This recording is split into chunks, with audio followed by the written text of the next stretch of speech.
No te molestes en venir para Acción de Gracias, dijo mi madre con frialdad. Sonreí y respondí, entonces no te molestes en usar mi tarjeta. Esa noche, cancelé todos los pagos automáticos y dejé que el invierno les recordara quién sostenía el hogar. Me llamo Daniel, tengo 31 años, y hasta el último día de Acción de Gracias, nunca había creído de verdad en eso que llaman la gota que colma el vaso. Esa idea de que hay un instante en el que todo cambia, en el que comprendes con absoluta claridad que ya no hay vuelta atrás, que aquello que llevabas años tolerando, justificando o perdonando, se termina ahí, sin más. Siempre pensé que esos momentos eran exagerados, un recurso dramático, pero resultaron ser reales. El mío llegó disfrazado de un mensaje de voz de 3 segundos y un plato de sobras. Para poner las cosas en contexto, desde que conseguí mi primer trabajo serio tras graduarme, me convertí en el pilar económico de mi familia. Trabajo en infraestructura tecnológica, nada glamoroso, pero bien pagado. Mientras otros de mi edad trataban de independizarse o juntar dinero para una casa, yo estaba ayudando a mis padres a pagar sus deudas, cofirmando la refinanciación de su hipoteca y cubriendo discretamente los servicios cuando los recibos se acumulaban. No lo hacían por pedirlo, al menos no al principio. Lo hacía porque quería ayudar. Mi padre perdió su empleo durante la crisis de 2008 y jamás logró recuperarse del todo. Mi madre trabajaba algunas horas en una guardería, y con mi hermana menor, Noelia, aún en la escuela, estaban al borde del colapso financiero. Así que intervine. Pero, con el paso de los años, lo que empezó como un apoyo voluntario se transformó en una obligación asumida. De pronto, ya no había agradecimientos, ni promesas de reembolso, solo una expectativa silenciosa de que yo cubriría todo. Y si alguna vez insinuaba que necesitaba algo a cambio, me miraban como si estuviera fuera de lugar. Peor aún, empezaron a tratarme como si valiera menos, como si no tuviera relevancia a menos que estuviera pagando algo. El día de Acción de Gracias siempre había sido importante en mi familia. Mi madre se esmeraba en los detalles, manteles con hojas otoñales, velas de calabaza, todo muy típico. Todos los años yo ayudaba a comprar la comida, a limpiar y hasta a cocinar. Sin embargo, cada año, a pesar de cubrir la mayoría de los gastos, me encontraba sentado al final de la mesa, casi en silencio, mientras las conversaciones giraban en torno a la última campaña de influencer de Noelia o el nuevo intento de negocio inmobiliario de mi primo Ricardo. Ninguno de los dos había logrado nada destacable, pero los trataban como celebridades. Yo era solo el tipo del fondo, una billetera con piernas. Pero lo del año pasado fue diferente. Las tensiones venían acumulándose hacía meses. Noelia me pidió prestados $900, supuestamente para reparar su coche, pero luego descubrí que se los gastó en un viaje improvisado con amigas a Cabo. Cuando lo mencioné, mamá lo minimizó diciendo que es joven, está explorando su identidad, y papá me pidió que dejara de hacer cuentas. Ricardo, por su parte, se había mudado temporalmente a casa de mis padres mientras conseguía algo, y de pronto yo estaba pagando su comida y la cuenta de gas extra por sus duchas interminables. Nadie me lo pidió, simplemente lo dieron por hecho. Todo comenzó a derrumbarse una semana antes del día de Acción de Gracias. Le envié un mensaje a mi madre preguntando a qué hora sería la cena y qué necesitaba que llevara. No contestó. 2 días después, me respondió con un escueto: este año lo haremos algo más íntimo. Sin explicaciones, sin invitación. Le escribí confundido, y su respuesta fue una línea helada que todavía resuena en mi cabeza: no vengas a la cena de Acción de Gracias. Así, sin más, ni un punto final, solo frialdad. Estuve un buen rato mirando ese mensaje. ¿Había hecho algo mal? ¿Me había perdido de algo? Revisé nuestras conversaciones anteriores buscando alguna pista, alguna pelea, alguna falta. Nada, solo silencio, seguido de rechazo. Esa noche, en la cama, comencé a repasar todo. Años de sacrificios silenciosos, vacaciones que nunca tomé, ascensos que pasaron desapercibidos porque estaba demasiado ocupado cubriendo gastos ajenos. Una Navidad en la que le regalé un celular nuevo a Noelia y ella me dio una taza que decía el hermano más decente del mundo. Un cumpleaños que pasé solo porque todos ya tenían planes. Yo no era parte de la familia, era el empleado. No contesté de inmediato a ese mensaje. Necesitaba pensar, no desde lo emocional, sino desde lo práctico. Ahí fue cuando empecé a entender. Se habían acostumbrado tanto a mi ayuda que ya ni siquiera eran conscientes de su dependencia. Y aún así, se sentían con el derecho de excluirme sin consecuencias, convencidos de que yo seguiría siendo útil desde las sombras, que seguiría pagando la cuenta del gas mientras se servían el puré. Así que envié una única respuesta: entonces no usé mi tarjeta, y pasé a la acción. Durante años, había configurado pagos automáticos para casi todo: la hipoteca, los servicios, las compras del supermercado, incluso su cuenta de Amazon Prime. Todo salía de mis cuentas. Para ellos, Acción de Gracias era una celebración familiar. Para mí, era una factura más por pagar. Entré a todos los portales de servicios, bancos, suscripciones. Eliminé mis tarjetas, cancelé pagos, quité mi nombre como cotitular del servicio de calefacción, lo cual implicaba que tendrían que reactivar el contrato con su propio historial crediticio. No hice alarde, no me quejé, solo devolví el silencio que me habían dado.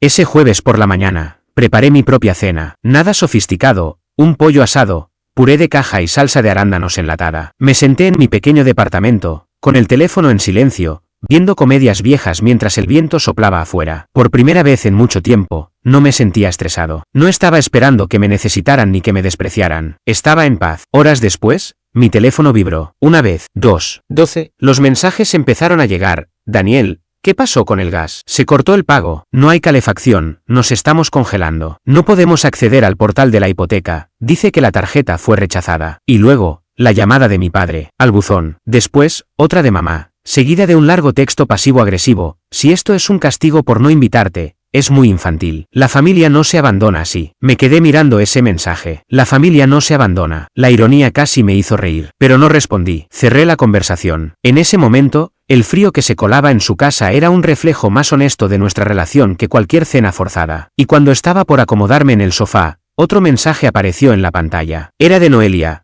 OMG, ¿qué hiciste? La casa está helada y mamá está perdiendo la cabeza. No respondí. No tenía que hacerlo. Por primera vez en mi vida, no sentía la necesidad de justificarme, de explicarme, de correr detrás de nadie. Mi silencio decía mucho más que cualquier palabra. Y, aún así, sabía que esto no había terminado, ni de cerca. Al día siguiente por la mañana, me despertó una avalancha de notificaciones, llamadas perdidas, mensajes de voz, incluso correos electrónicos, algo que no hacían desde hacía años. El primero fue de mi madre. Su voz sonaba tensa, cortante. Daniel, no sé qué juego estás haciendo, pero la compañía de gas dijo que retiraste tu nombre de la cuenta. Tu padre lleva 1 hora al teléfono y dicen que tomará entre 3 y 5 días hábiles crear una nueva. Está helando aquí. Tu abuela llega mañana. Y esto es simplemente cruel. Cruel. Esa palabra se me quedó grabada, como si yo mismo hubiera arrancado el calor de las rejillas de ventilación con mis propias manos. Ni una sola vez reconoció lo que había dicho. No hubo disculpa, ni rastro de arrepentimiento. Solo se repetía la misma regla tácita de siempre. Daniel arregla las cosas. Daniel lo soluciona todo. Pero esta vez, no. El segundo mensaje era de mi padre, más molesto que preocupado. Mira, este numerito no tiene gracia. Ya dejaste clara tu postura. Ahora soluciona el problema. ¿Sabes que tu madre no maneja bien el estrés? Y yo tampoco. Haz que vuelvan a conectarlo, ¿de acuerdo? El tercer mensaje, sin embargo, me hizo detenerme. No era un mensaje de voz, sino un correo reenviado del banco hipotecario a la dirección conjunta que habíamos usado cuando firmé como CEO deudor. Sí, había eliminado mi método de pago, pero eso había activado una alerta. El aviso era sobre un retraso en el pago, y habían congelado la cuenta tras detectar que la tarjeta asociada también había sido cancelada. Lo leí 2 veces. Iba con 3 días de retraso, y las consecuencias ya habían comenzado a moverse. Aclaremos algo, no estaba tratando de dejarlos en la calle. No buscaba una venganza cinematográfica en la que terminaran en un refugio ni nada cruel por el estilo. Pero sí quería forzar un momento de realidad, que, por una vez, sintieran lo que significa depender de alguien y perder ese privilegio. Ese viernes lo pasé en una calma obstinada. No salí. No publiqué nada en redes. Me preparé un té, doblé ropa limpia y jugué con una vieja consola que no encendía desde hacía 1 año. Pero esa tranquilidad se rompió al anochecer. Noelia apareció en la puerta. No la veía en persona desde hacía casi 1 mes. Su estar ocupada implicaba que no tenía tiempo para responder mis mensajes, pero sí para etiquetarme en historias de Instagram cuando necesitaba una funda nueva para el móvil o ayuda para pagar el alquiler. Tocó la puerta con fuerza, como si estuviera enojada. No parecía nerviosa, solo con derecho a exigir. Abrí apenas la puerta. Hola, dije sin entusiasmo. Hola, me respondió con tono seco. ¿Eso es todo lo que tienes para decir? Me apoyé en el marco. Tranquilo. Eres afortunada de que haya abierto. Abrí la puerta. Sus ojos se entrecerraron. Llevaba un abrigo acolchado y guantes sin dedos. Parecía venir de un centro de esquí. Mamá está alterada. Papá también. La abuela llega mañana y la casa está helada. Tienes que arreglar esto. Alcé una ceja. ¿Y por qué lo haría? Parpadeó. ¿Por qué? Porque siempre lo haces. ¿Y ahora vas a dejarnos pasarla mal a todos por un mensaje de texto? Solté una risa breve y seca. ¿Un mensaje de texto? ¿Te refieres al que escribió mamá donde me desinvitaba a la única celebración del mes en la que podía estar presente? Donde decidió que ya no formaba parte de la familia, pero aún así esperaba que pagara el gas y la comida que ustedes disfrutarían sin mí. Noelia cruzó los brazos, incómoda. No lo dijo en serio. Estaba estresada. Iba a estar Ricardo y ustedes siempre discuten ¿y la solución fue dejarme fuera por completo? Interrumpí, elevando apenas la voz. Ustedes tomaron una decisión. Eligieron la comodidad sobre el respeto. Bien, Pero las decisiones tienen consecuencias. Ella bajó un poco la mirada, algo de duda asomó en su rostro. Solo hace frío, Daniel. Nunca habías hecho algo así. ¿Y mamá dijo? No me digas lo que mamá dijo, la interrumpí de nuevo, a menos que planee decírmelo a mí. Porque durante 10 años he pagado tus errores. Cubrí tu alquiler cuando reprobaste 2 semestres. Te compré el boleto de regreso cuando tu novio influencer te dejó tirada en Los Ángeles. Liquidé tu tarjeta de crédito para que papá no se enterara de que gastaste como loca después del funeral de la abuela. Y ni una sola vez me agradeciste sin pedirme algo justo después. Se hizo un silencio. Ella bajó la vista y luego volvió a mirarme. ¿Y ahora qué? ¿Nos vas a cortar para siempre? Me encogí de hombros. No lo sé. Depende de lo que hagan ahora. Bufó con desprecio. Eso es bajo. No. Noelia, respondí con una sonrisa cansada. Tú nunca me has visto en lo más bajo, solo me has visto callado. Y cerré la puerta. Esa noche dormí mejor que en mucho tiempo. Un sueño profundo, sin sobresaltos. Una paz que hacía meses no sentía. Pero al día siguiente, todo cambió. En mi bandeja de entrada había algo que no esperaba. Un correo de una dirección desconocida, con el asunto, urgente, aviso de morosidad vivienda familiar. Lo abrí y el estómago se me revolvió. Era una carta formal del banco hipotecario dirigida a mi padre y a mí, como CEO firmantes. Por lo visto, habían usado mi identidad y respaldo financiero para refinanciar un segundo crédito sobre la casa, meses atrás, sin decírmelo. Un segundo préstamo a mi nombre. Habían falsificado mi firma digital. Y ahora el aviso de incumplimiento iba dirigido a mí, no a ellos. Sentí como la presión me subía. Leí la línea varias veces. Como CEO firmante de esta cuenta, usted es completamente responsable de cualquier saldo pendiente o procedimiento legal asociado al incumplimiento de pago. En un solo instante, los juegos familiares y el drama emocional se convirtieron en algo mucho más grave. Esto ya no era sobre una factura de gas o sentimientos heridos. Era fraude, y estaba a punto de explotar. Me quedé mirando la pantalla durante un largo rato. Al principio, creí que tenía que ser un error, un documento mal archivado, alguna falla administrativa. Al principio pensé que era uno de esos correos fraudulentos, los típicos mensajes que simulan ser oficiales, pero se desmoronan en cuanto los examinas con atención. Sin embargo, este no era uno de esos. Llevaba el logotipo real de la entidad hipotecaria, incluía mi nombre completo, la dirección correcta de la casa de mis padres y los últimos 4 dígitos de la cuenta que yo mismo había confirmado años atrás, cuando mi padre me pidió ayuda por primera vez. Verifiqué el dominio del remitente, era auténtico. Revisé los datos de contacto adjuntos y todo coincidía. El mensaje era legítimo. Y también lo era la amenaza. Abrí el PDF que venía como adjunto y sentí que el pecho se me apretaba. Ahí estaba, en blanco y negro, un acuerdo de refinanciación fechado 6 meses atrás. Mi nombre figuraba junto al de mi padre, como cofirmante. Incluso tenía una firma digital atribuida a mí. El problema era que jamás había visto ese documento. Nunca lo aprobé, ni firmé, ni autoricé nada. De hecho, ni siquiera sabía que habían vuelto a refinanciar. Y lo hicieron usando mi nombre. Mis manos comenzaron a temblar. Por un momento, creí que iba a vomitar. No se trataba de un simple deslizo de años de ser ignorado. Esto había sido deliberado, premeditado. No era que se hubieran olvidado de invitarme a una cena familiar, era que me habían utilizado. Me habían engañado, manipulado. Y lo peor es que sabían exactamente lo que hacían. No era algo que pudiera hacerse por error. Para incluirme en ese contrato, debieron haber accedido a documentos antiguos, saber exactamente qué había firmado en el pasado, y usar esa información para hundirme otra vez en deudas. Y todo sin siquiera consultarme. Ahora que ya no lo respaldaba económicamente, todo se estaba viniendo abajo. Por eso estaban tan desesperados. No solo por el frío en la casa o la falta de comida, sino porque, sin querer, había desconectado el cable que mantenía viva su monstruosa economía familiar. Necesitaba asesoramiento urgente. Llamé a Brian, un amigo de la universidad que ahora trabajaba como abogado en un pequeño pero eficiente despacho privado. No le conté todos los detalles por teléfono, solo le dije que era algo grave y que involucraba un posible fraude cometido por un familiar. Accedió a reunirse conmigo esa misma tarde. Nos vimos en una cafetería cerca de su oficina, y apenas nos sentamos, le pasé mi portátil. Brian se puso las gafas y comenzó a revisar los documentos. En cuanto vi su ceño fruncirse, supe que mis sospechas estaban bien fundadas. Daniel, esto es serio, dijo, muy serio. Esto no es solo una falta de ética familiar. Si falsificaron tu firma para sacar una segunda hipoteca, estamos hablando de un delito. Podrías quedar legalmente atado a una deuda enorme. Y ellos, dependiendo de cómo actúe el banco, podrían enfrentarse a cargos penales. Me recosté en la silla, intentando controlar la respiración. ¿Qué hago? Brian se frotó la barbilla. Primero, presentar una declaración jurada de falsificación ante la entidad hipotecaria. Segundo, contactar a las agencias de crédito para alertar sobre posible suplantación de identidad. Necesitas solicitar tu informe crediticio lo antes posible y verificar si hay más cuentas o préstamos a tu nombre. Si lo hicieron una vez, podrían haberlo hecho más. Asentí, sintiendo que cada palabra era como un golpe en el estómago. ¿Y la casa? Si tu nombre sigue legalmente vinculado y ellos incumplen el pago, la responsabilidad cae sobre ti. Pero si probamos que la firma fue falsificada, podemos desligarte. Aún así, no será un proceso rápido ni sencillo. Miré por la ventana.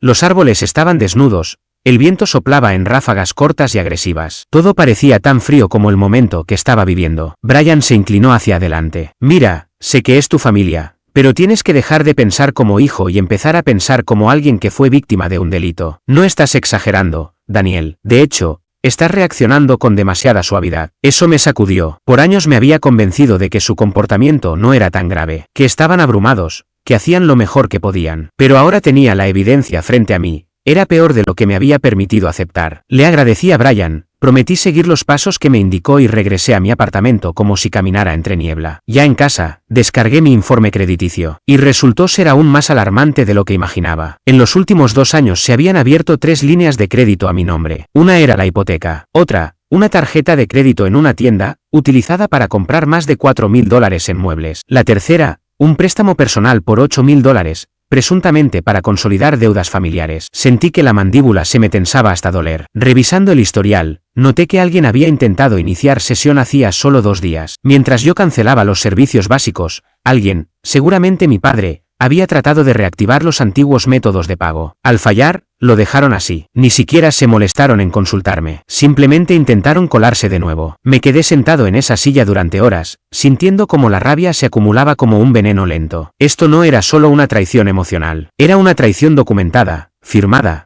con pruebas y marcas de tiempo. Y ahí fue donde comenzó a tomar forma mi decisión. No como una venganza, ni por despecho. Era un ajuste de cuentas. Un ajuste de cuentas con documentos. Empecé a recopilar todo. Capturas de mensajes, correos de voz, historiales de facturación, mi informe crediticio, los documentos de la refinanciación. Abrí una nueva carpeta en mi ordenador y la nombré de forma fría y metódica, caso de responsabilidad familiar. Llamé al banco hipotecario y comencé a tramitar el reporte de fraude. También envié a Brian copias de todo. Luego me comuniqué con las agencias de crédito para congelar mi historial. Finalmente, abrí el grupo familiar de chat y escribí un único mensaje. A partir de este momento, inicio una revisión legal completa de cualquier actividad financiera vinculada a mi nombre o firma. Cualquier uso no autorizado será denunciado. Tienen hasta el lunes para contactarme y realizar cualquier declaración pertinente. Después de eso, el asunto pasará a manos legales. Presioné enviar, luego silencié el grupo. Y lo que vino después no fue una explosión de mensajes, ni excusas apresuradas. Fue el silencio. Un silencio absoluto que se mantuvo todo ese fin de semana. Ninguna respuesta. Ni siquiera uno de los típicos emojis pasivo-agresivos de Noelia. Ese mismo grupo en el que solían ignorarme durante años, ahora estaba completamente muerto. Todo porque, finalmente, yo había tomado el control. Pasé el sábado revisando documentos y finalizando trámites. Me comuniqué con la entidad hipotecaria, seguí sus protocolos para casos de fraude y presenté la declaración jurada correspondiente. La persona que me atendió fue cordial, aunque visiblemente sorprendida. No solemos ver este tipo de situaciones dentro de una misma familia, comentó con delicadeza. Apenas pude contener una risa amarga. Yo tampoco, le respondí. El domingo me reuní nuevamente con Brian. Juntos completamos los informes oficiales de fraude correspondientes a los 3 incidentes de crédito. Firmé una declaración por suplantación de identidad y le otorgué autorización por escrito para representarme en caso de que el asunto se intensificara. Ya para el lunes en la mañana, todo estaba en marcha. Aspectos legales, financieros y personales se activaban en paralelo. Fue entonces cuando todo empezó a desmoronarse. Lo primero fue un correo de mi madre. Asunto, por favor, no hagas esto. Sin saludo ni despedida,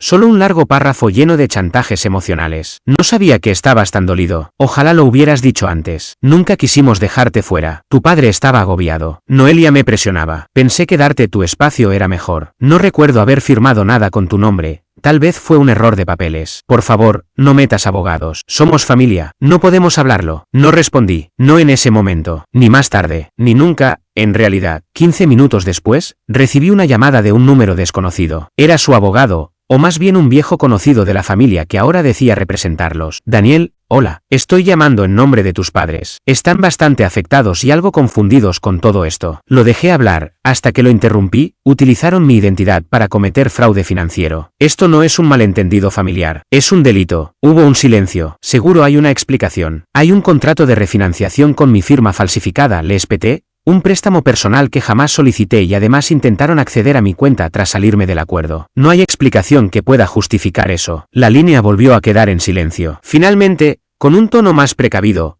preguntó: ¿estarías dispuesto a resolver esto en privado? No hay nada privado en una falsificación de documentos federales, respondí. Pueden enviar cualquier declaración o disculpa a través de mi abogado. Yo ya no seré el intermediario. Esto dejó de ser personal. Ahora es solo un expediente. Entendido, dijo antes de colgar. No volví a saber de ellos directamente. Pero las consecuencias no tardaron. Para el jueves, la compañía hipotecaria había concluido su investigación inicial. El documento con mi firma había sido rastreado hasta la dirección de mis padres, firmado desde su conexión de internet, un sábado por la noche, 6 meses atrás. Yo pude probar que ese fin de semana estaba en otra ciudad, en una conferencia de trabajo, gracias al historial de ubicación de mi móvil. No había discusión posible. Declararon fraudulenta la firma y me eliminaron del contrato. Debido a la falsificación del aval, el préstamo fue reevaluado y la aprobación original anulada. La cuenta se congeló por completo. Eso implicó que, de inmediato, mis padres debían asumir la totalidad del saldo restante de la hipoteca bajo los términos anteriores, sin prórrogas, sin periodo de gracia, solo una notificación de pago completo pendiente. Y con el invierno acercándose, el tiempo no jugaba a su favor. Noelia hizo un último intento. Me envió un mensaje el sábado por la noche: ¿de verdad vas a dejarlos perder la casa después de todo? Me quedé observando la pantalla durante varios minutos, luego respondí: no. Estoy dejándoles lo que construyeron. Todo. Nunca contestó. Ese mismo fin de semana, me llamó una tía, hermana de mi padre, con quien no hablaba desde hacía casi 10 años. Daniel, acabo de enterarme. Están diciendo que actuaste por la espalda, que los traicionaste. Suspiré. ¿Mencionaron la falsificación? El préstamo a mi nombre. Silencio. No, entonces deberías pedir más detalles antes de tomar partido. No dijo nada por unos segundos, pero antes de colgar murmuró: estoy orgullosa de ti. Me impactó más de lo que pensé, porque durante años, creí que mantener la paz era quedarme callado, aguantar, sacrificarme si eso hacía más cómoda la convivencia. Pero todo ese silencio solo me convirtió en blanco fácil. Enseñó a mi familia que yo era inagotable, que no necesitaba gratitud, límites ni dignidad. Y cuando por fin dije que no, no fue por rencor, fue por instinto, por supervivencia. 2 semanas después, recibí una notificación formal del banco: la casa entraba oficialmente en etapa de preejecución. Si mis padres no lograban saldar la deuda o reestructurarla sin mí, tendrían que vender o entregar la propiedad. Sería público, sería definitivo, y sería solo responsabilidad suya. Ese mismo día, me llegó una carta manuscrita, sin remitente, pero reconocí la letra de inmediato. Era de mi madre. 4 páginas de justificaciones, emociones desbordadas y reproches. Me decía que estaba exagerando, que siempre había sido demasiado sensible, que jamás entendí lo que significa la familia, que solo usaron mi nombre porque sabían que me negaría y no querían preocuparme. Esa última línea casi me hizo reír. No había una sola disculpa, ni un atisbo de reconocimiento. La carta terminaba con: cuando perdamos la casa, espero que estés satisfecho con lo que lograste. La doblé con calma y la guardé en un archivador, bajo la etiqueta Familiar cerrado. Ese invierno fue el más tranquilo de mi vida, sin cenas fingidas, sin charlas incómodas alrededor de un pavor reseco, sin sentirme el cajero automático de fondo. Solo yo, mi apartamento, y una paz que no sabía que podía tener. En enero, la casa fue puesta a la venta. Vi el anuncio en línea. Fotos perfectamente preparadas de habitaciones en las que crecí, ahora vacías, sin rastro de nosotros. El título decía: encantadora casa de 2 pisos, ideal para nuevos comienzos. Sonreí ante la ironía. No volví a buscarlos. No visité. Ni siquiera respondí cuando meses después Noelia me escribió por última vez: espero que haya valido la pena. No contesté, porque sí, lo valió. Valió cada comida en silencio, cada comentario pasivo-agresivo, cada sonrisa forzada, cada favor ignorado. Valió haberme defendido, al fin. Valió demostrar que el amor sin respeto no es amor, es control, y alejarme fue lo más generoso que pude hacer.